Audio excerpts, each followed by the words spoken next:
So ayan guys, bago tayo bababa ng hagdanan, picture-picture muna kami ni Kara dyan. Mahangin kasi guys. Opo kami sa papag. Si Manring nasa gilid lang, pa-chill siya doon.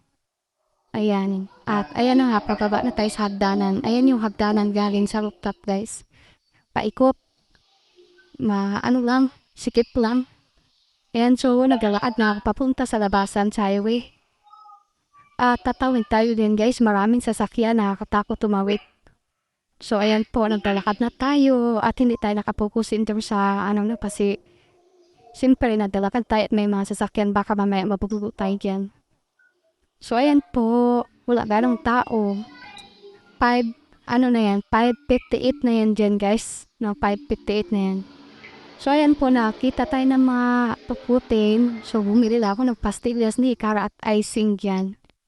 So, kunwari tayo may kausap sa messenger para kunwari hindi tayo halata dyan. So, nag-voice over lang kasi maingay. So, kunwari tayo may kausap at para hindi tayo halata nagbibidyo, tingin-tingin tayo sa prutas. So, wala man tayong pambili ng pakwan dyan. Hanggang video-video lang muna tayo.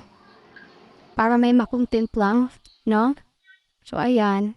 Pastillas at saka chicharon lang pinili ko dyan, guys.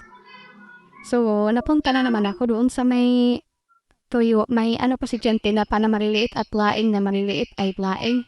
Daing. So, ang mahal na pusit yan guys, 100. Gusto ko sanang bumili pero wala akong pambili. Mahal kasi 100 pesos ang isang balot. Pusit. So, tinapa na lang ang aking binili dyan. 4 na piraso at 25 isang balot. So, maraming salamat guys.